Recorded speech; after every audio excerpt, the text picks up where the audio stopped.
There is a man lying in a hospital bed right now. He cannot move. He can barely breathe.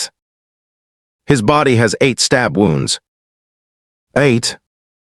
And yet, the most powerful warriors in the entire galaxy are standing around his bed. Not to finish the job. Not to question him. They are bowing. Nobody ordered them to do it. Nobody asked. They just did. And nobody, not the generals, not the commanders, not even the alien queen herself, can fully explain why. But here is what we do know. This man made a choice 3 days ago that changed everything. A choice so rare, so unthinkable, that beings who have lived for thousands of years had never seen anything like it. And by the end of this story, you will understand exactly why the strongest creatures in the universe dropped to their knees for one ordinary, dying human man. Let me show you exactly how this happened. His name was Caleb Moore. He was 32 years old. He was not a soldier. He was not a hero. He worked as a cargo loader at the Eastport Space Transit Hub in Liverpool, England. Every single day, Caleb showed up at 5 in the morning. He loaded crates onto interstellar freighters. He checked manifests. He drank bad coffee from a vending machine that never worked right. He went home. That was his life. Nothing special. Nothing remarkable. He had no military training. He had no special powers. He did not come from money. His mother had passed away 2 years before. His father had left when Caleb was 7. He had one friend, a guy named Danny who worked the night shift at the same hub. That was it. That was Caleb Moore's entire world. But there was one thing about Caleb that people noticed.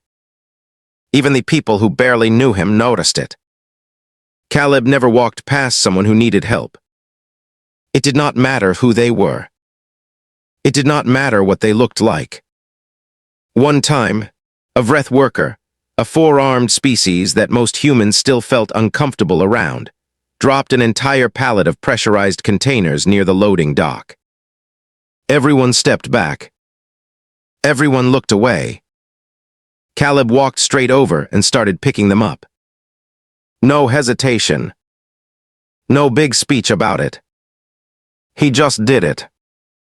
The Vreth worker stared at him for a long moment. Then it made a low sound in its throat, the Vreth equivalent of a thank you, and kept working. Caleb nodded and went back to his own station. That was the kind of man he was. On the morning of March the 4th, Caleb arrived at work like always. The hub was busier than usual. There was a diplomatic freighter docked in Bay 7. Big ship. Expensive ship. The kind of ship that carried important people. Caleb didn't care about any of that. He had 3 pallets to move before 7, and his scanner was acting up again. He was crouched behind a row of storage units, trying to fix it when he heard something strange. A sound he had never heard before.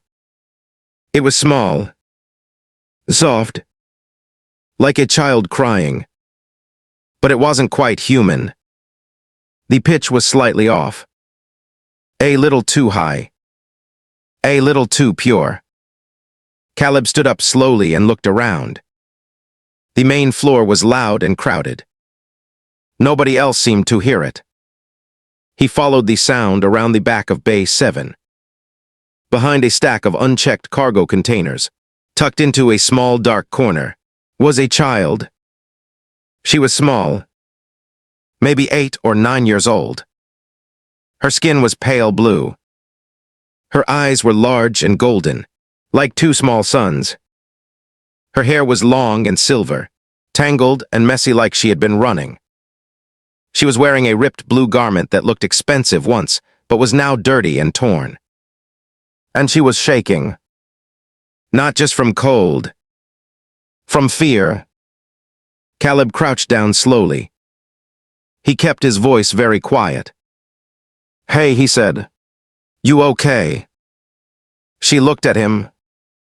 Her golden eyes were full of tears. She did not speak. But she did not run either. Caleb looked around.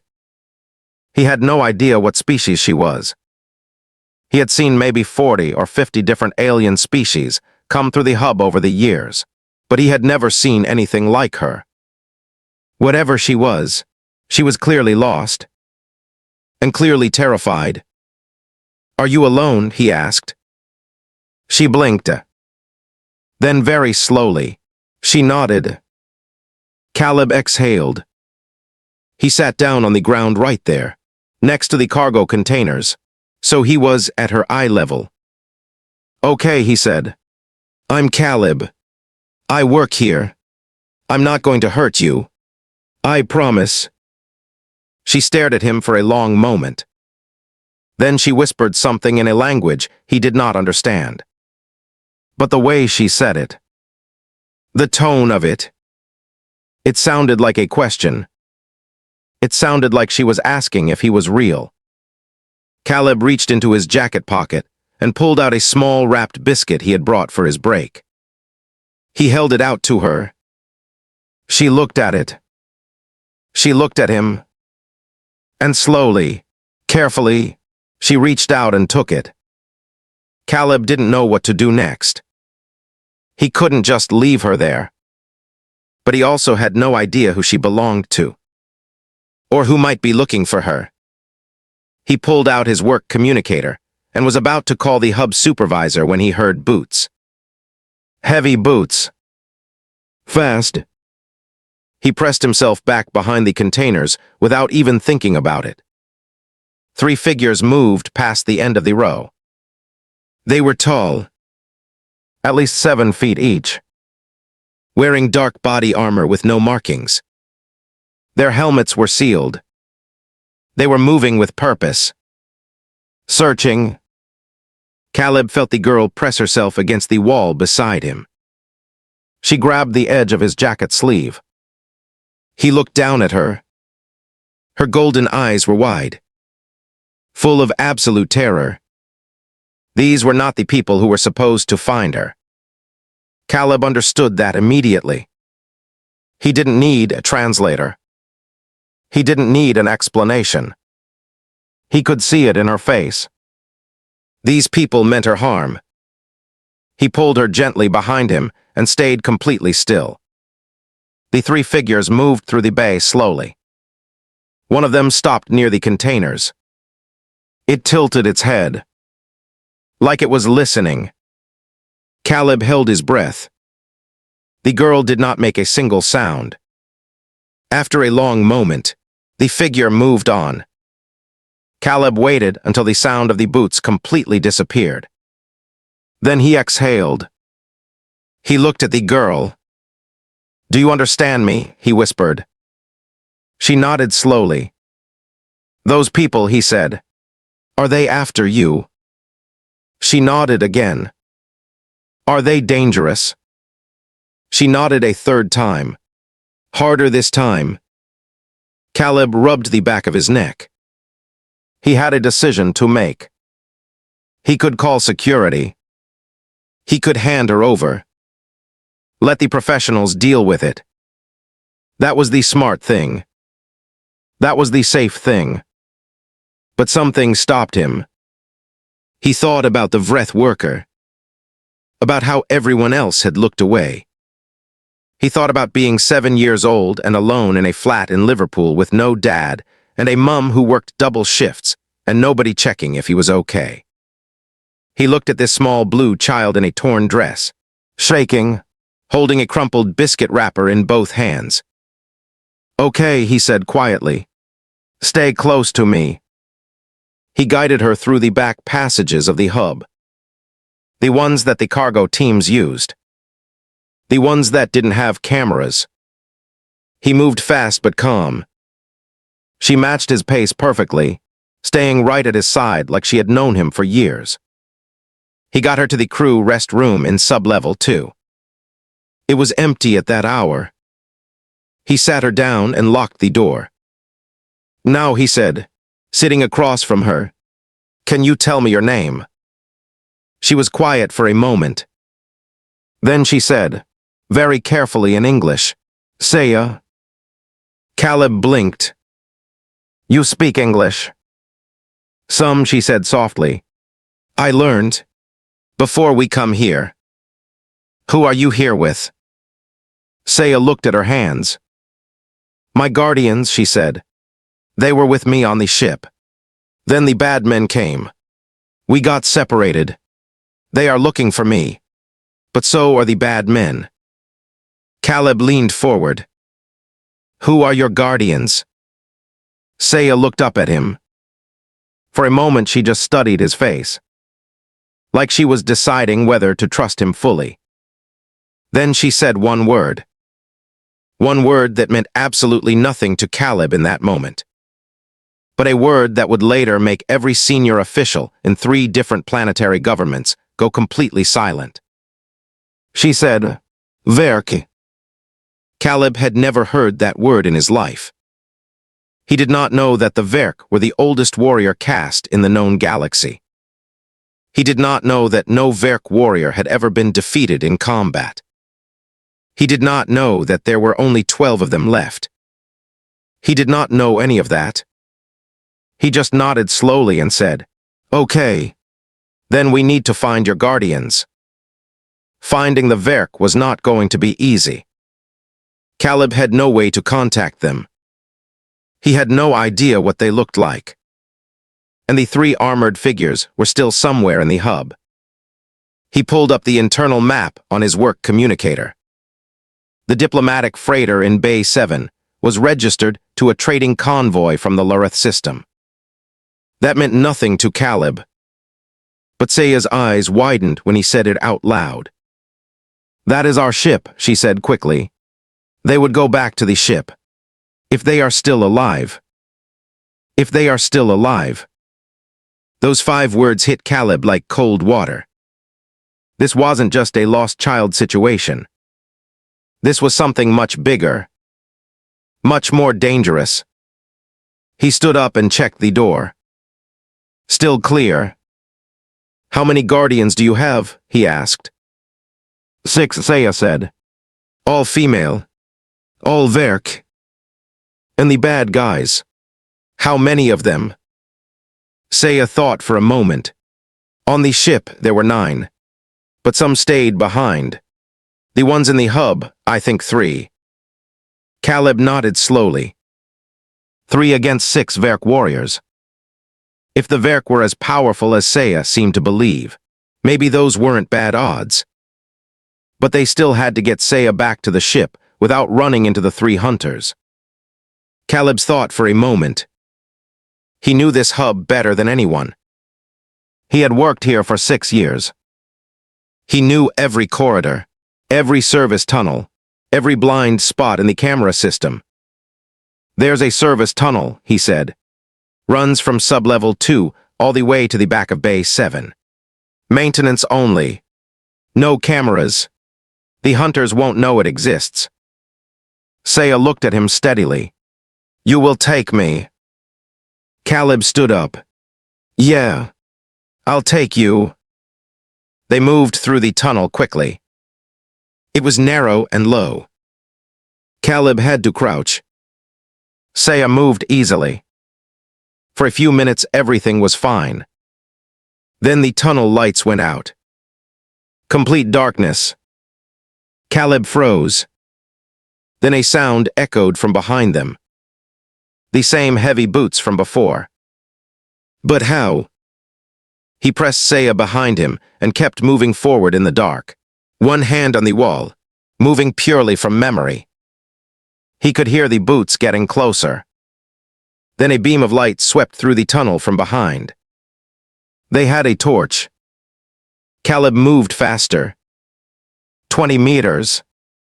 10 meters. He could see the faint outline of the exit hatch ahead. He hit it with his shoulder and it swung open. They fell out into Bay 7. Caleb looked up. The diplomatic freighter was right there. The loading ramp was down, and standing at the bottom of the ramp were 6 figures. Tall, blue-skinned, in dark armor. Their weapons were already raised. Not at Caleb. At the tunnel exit behind him, Saya made a sound that Caleb had never heard from a living creature before. A pure, high, ringing sound, like a bell struck once. The 6 figures lowered their weapons instantly. The one in the center, the tallest, with silver markings on her armor, stepped forward. She looked at Saya. She looked at Caleb. She said something in their language. Saya answered quickly, pointing at Caleb.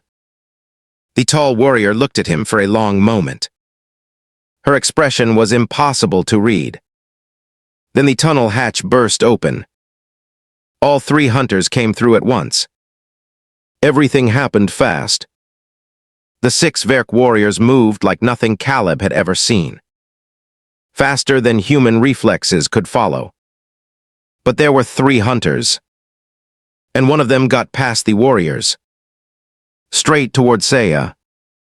It raised a blade, and without thinking, without one single second of hesitation, Caleb stepped in front of her. He took the blade. Then another's. Then another's. He lost count after that. He heard Saya scream. He heard the sound of the fight ending. And then he heard nothing at all. Caleb woke up because something cold touched his hand. He opened his eyes slowly. Everything was blurry at first. White ceiling. Strange light. The soft hum of machines he did not recognize. He was in a bed. A medical bed. But it was not any hospital he had ever seen. The room was too clean. The equipment was too advanced. And the light had a faint blue tint that no Earth hospital used. He tried to sit up. Pain hit him like a wall. He stopped immediately. He lay still and waited for the room to stop spinning. Then he turned his head slowly. And he saw them. All 6 Verk warriors. Standing around his bed. They were not wearing helmets now. He could see their faces clearly for the first time. They were striking. Sharp, angular features. Pale blue skin that seemed to carry a faint inner light. Eyes that were deep and dark like the space outside the window. They were completely still. And they were all looking at him. Not with the cold, unreadable expression from before. With something else. Something that looked almost like reverence. Caleb blinked. "Hey," he said. His voice came out rough and dry. Nobody moved. Nobody spoke. Then the small cold touch on his hand moved. He looked down. Saya was sitting beside the bed in a chair far too large for her. Her golden eyes were red around the edges. She had been crying. For a long time, it looked like. "You woke up," she whispered. "Yeah," Caleb said quietly. "How long was I out?" 3 days, Saya said. Caleb closed his eyes for a moment. 3 days. "The hunters," he said. "Gone," Saya said firmly. "My guardians dealt with them." Caleb nodded slowly. He looked up at the 6 warriors again. None of them had moved. "Why are they just standing there?" he asked Saya quietly. Saya glanced at them. Then back at him. "They are keeping watch," she said. "They have not left your side since you were brought inches." Caleb frowned. "Why?" Saya was quiet for a moment. She seemed to be choosing her words carefully. "You have to understand something about the Verk," she said slowly. "They have existed for over 4,000 years. They have fought in more wars than humans have had centuries. They have never lost a battle. Not one." Caleb said nothing. And in 4,000 years, Saya continued, they have seen many things. Bravery, strategy, sacrifice. They have watched entire civilizations rise and fall. They have seen warriors die for glory, for honor, for duty. She paused. But they have never, not once in 4,000 years, seen a being with no training, no armor, no reason to act, step in front of a blade for someone who was not their blood, not their commander, not their anything. Caleb stared at the ceiling. I just didn't want her to get hurt, he said simply. Saya nodded. I know, she said softly.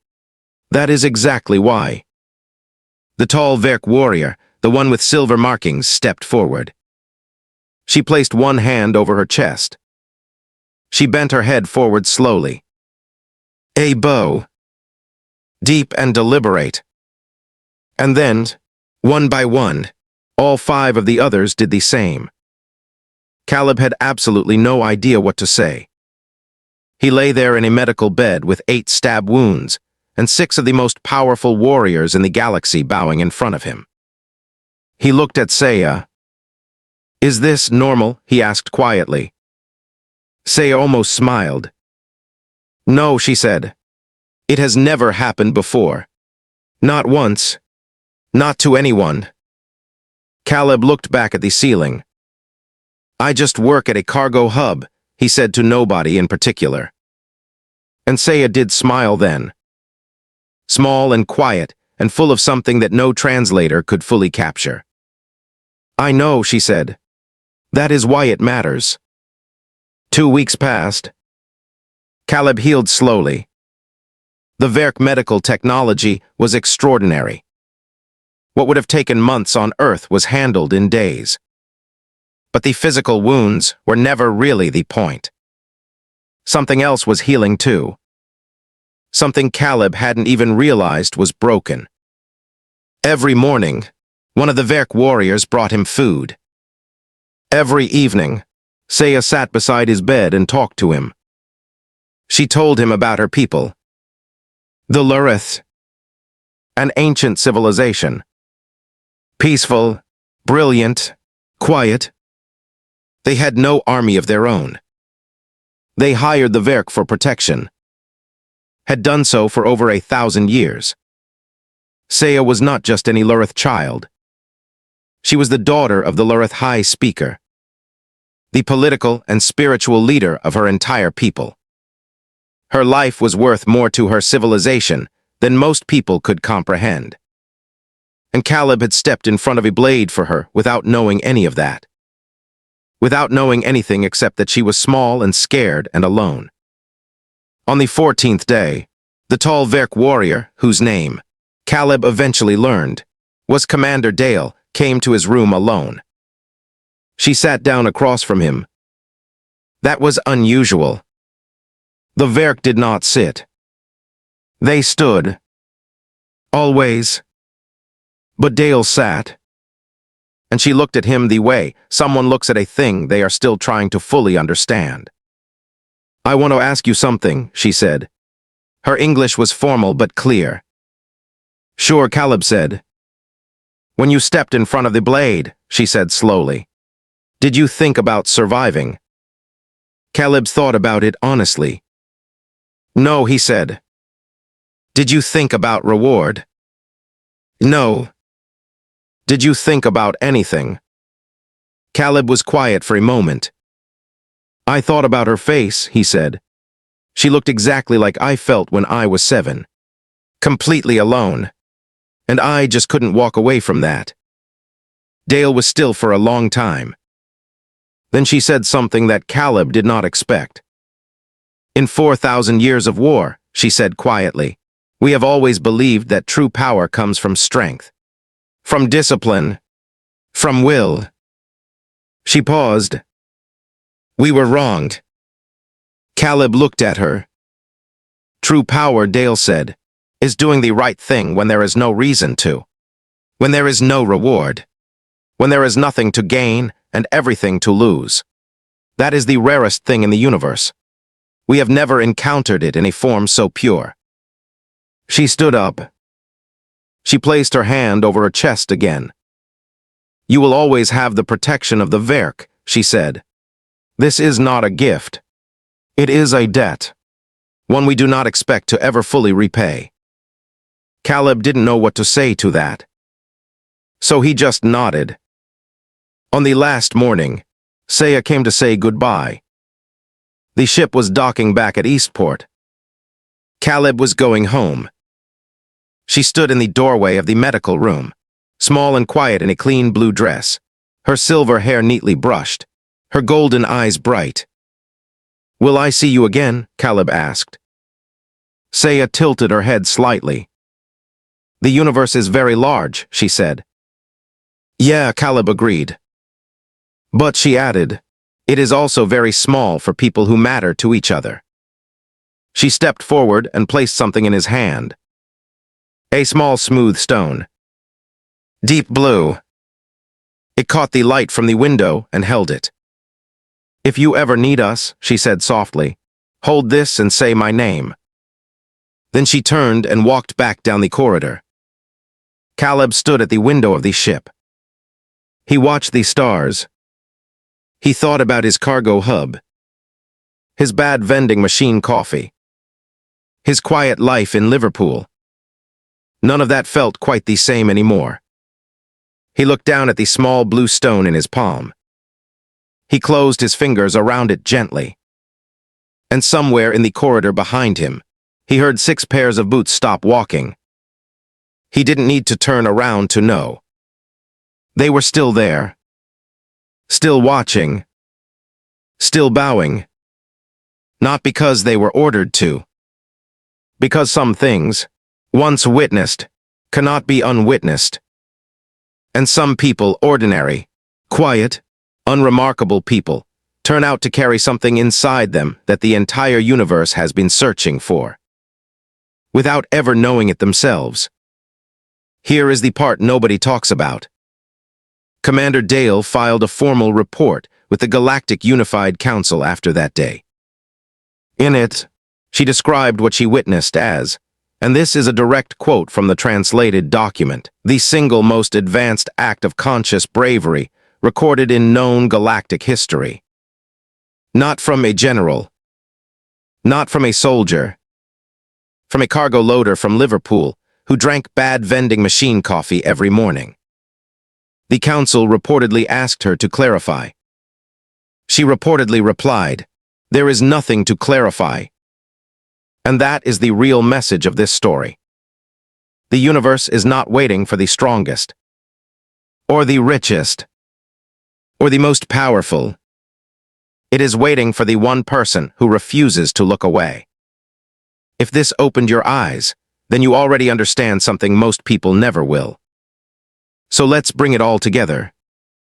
Caleb Moore was nobody special. No training, no armor, no reason. He just refused to walk past someone who needed help. And in doing that one thing, that one simple, human thing, he earned the respect of the most powerful warrior civilization in the galaxy. That is what HFY means. Humanity, undefeated. Not because we are the strongest, but because when it matters most, we show up. Now here is your question for today. Drop it in the comments right now. Asterisk, what would you have done if you found Saya hiding behind those cargo containers? Asterisk. I want to read every single answer. If this story moved you even a little bit, hit that like button right now. It helps more people find stories like this one. Subscribe so you never miss a new HFY story. We drop new ones every week. And if you want to go deeper, watch the next video right here. It is another HFY story that will completely change how you see human potential. See you in the next one.